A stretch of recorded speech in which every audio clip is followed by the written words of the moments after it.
Hi, I'm Maggie Harding, and today I'm going to make a little passport book using Eileen Hull's passport book die by Sizzix.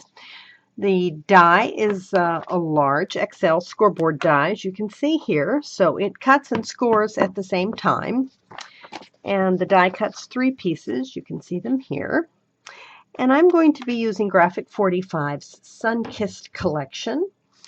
And I'm going to use some ephemera cards that come with the collection. And I think I'm going to use the sticker sheet. But first I'm going to show you how to cut the pieces for the mini. So you'll need your XL die. You need to select your paper. You want to pick out a paper for the front cover, for the front inside cover, for the back cover, and the back inside cover.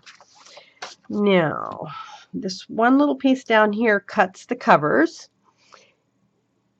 And that piece is 5 inches by 3.5. So I am going to go ahead and cut my paper just a little bigger than that. It's 3.5 wide, so I'm going to cut it 3 3/4 by 5 1/4 because it's 5 inches long.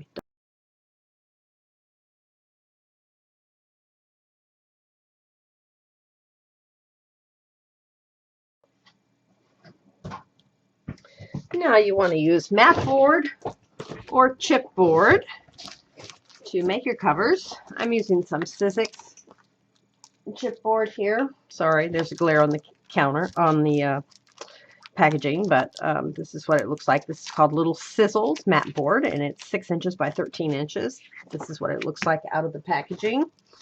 And you're going to need some adhesive. Now, I like to use adhesive sheets. These are by Scrapbook Adhesives. There are lots of brands. Sizzix makes some.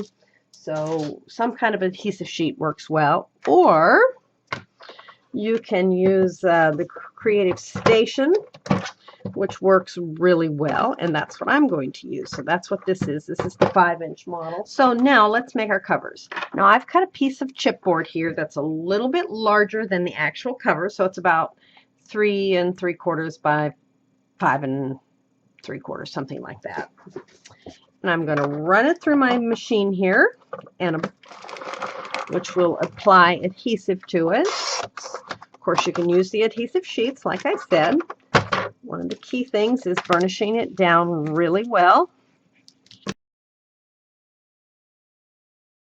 And then put your design paper on it. And you don't have to worry about burnishing it at this point because when it goes through the die cut machine, it's going to burnish it really well. Now you want to put adhesive on the other side. So what we're doing is we're covering the chipboard on both sides with the paper we want for our covers.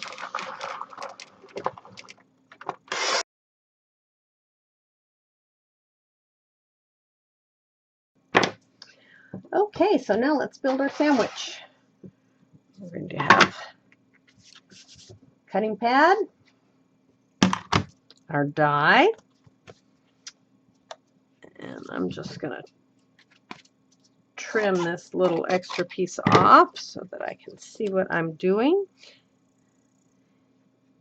And then lay it face down on the die. Now, if I want this to be my back cover, the cover side goes down.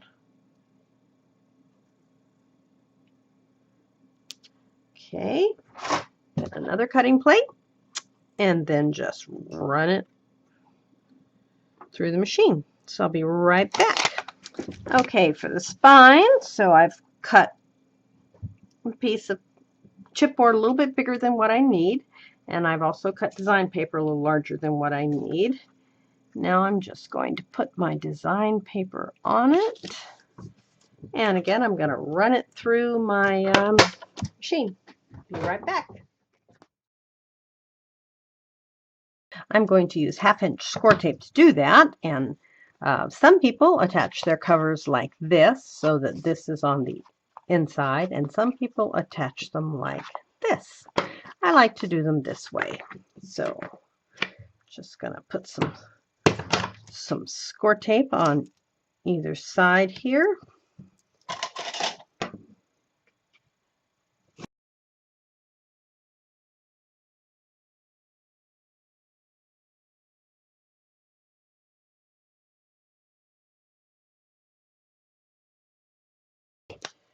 Now, if you want to, and if you're brave, you can take a big brush pen or a Sharpie and color these grooves. You have to be really careful though, because if your pen slips, you've messed up your design paper. Okay, now let's make pages for the inside. I have cut a piece of paper here 6 3/4 inches wide, 5 inches tall.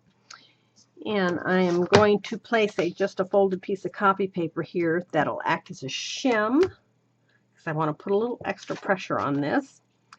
I'll lay my paper over top, and then I'm using a crease pad. Now, a crease pad will allow it to just score in the middle and then cut on the outer edges. If you use the other cutting pad, most likely it's going to cut in the center where all you want it to do is put in a score line. So I'm going to run this through my machine and I will be right back. Okay. Still didn't quite cut the ends like it should have, but I can fix that.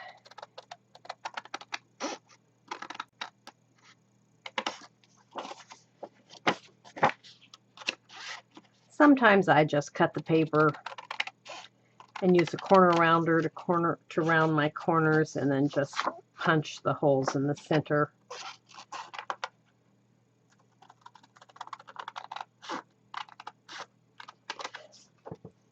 If you're going to cut a lot of pages, you work with it a couple of times and make sure that you get enough of a shim in there so that it cuts perfectly. But anyway, I'm happy with this.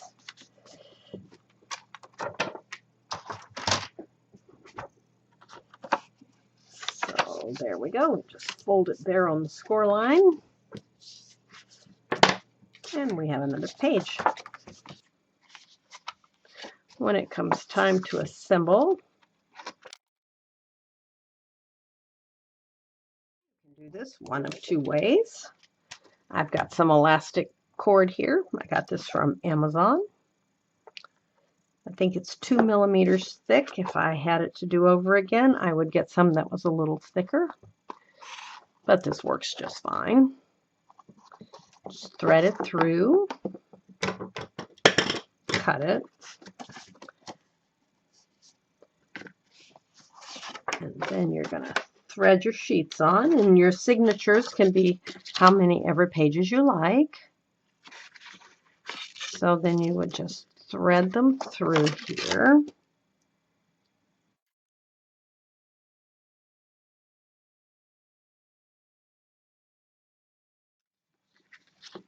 And then you just tie it in the middle. Oops.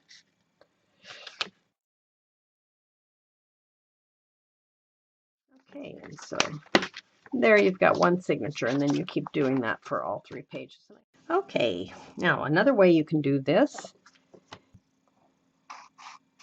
Now let's start at the inside top, thread your elastic through, bring it around the outside and down like so. So it looks like this on the outside. Bring it all the way around to the bottom, get it in that groove,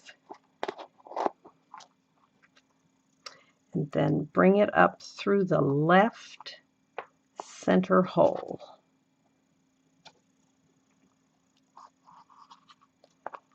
Okay. Now pass it through the bottom center hole. Bring it around, back up to the top, and then bring it through the top center hole.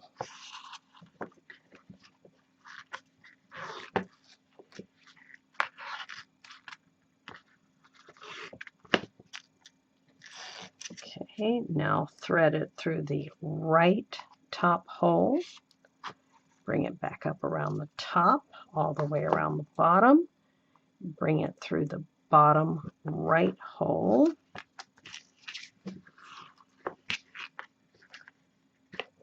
Now you can tighten it up a little bit.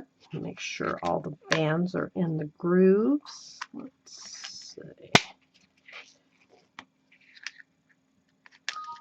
Now take the top thread, make sure it's under all of the elastic, pass it through the center hole.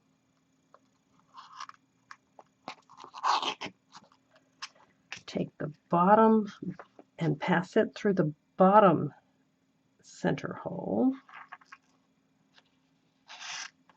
Now pull the bottom string to the bottom, the top string to the top, and bring them both around in the middle and tie it off.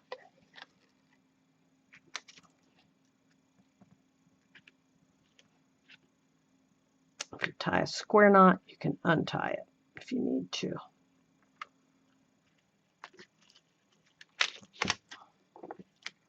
And there you go then. Trim it off. And now you can just take your signatures and slip them under the elastic. Like so. Oops, let's put them in right side up. That way you can change them out if you're using this like for a little notebook. Then on the spine, if you don't like those elastic bands showing, which I don't mind, but you could always put another piece of paper over it. You can put some dangles down or whatever you like. So there you have it. There's your little passport mini book, how to put it together, and 2 different ways that you can string it. Thank you so much for joining me. If you liked my video, I'd appreciate it if you would subscribe to my channel and give me a thumbs up. Thanks so much.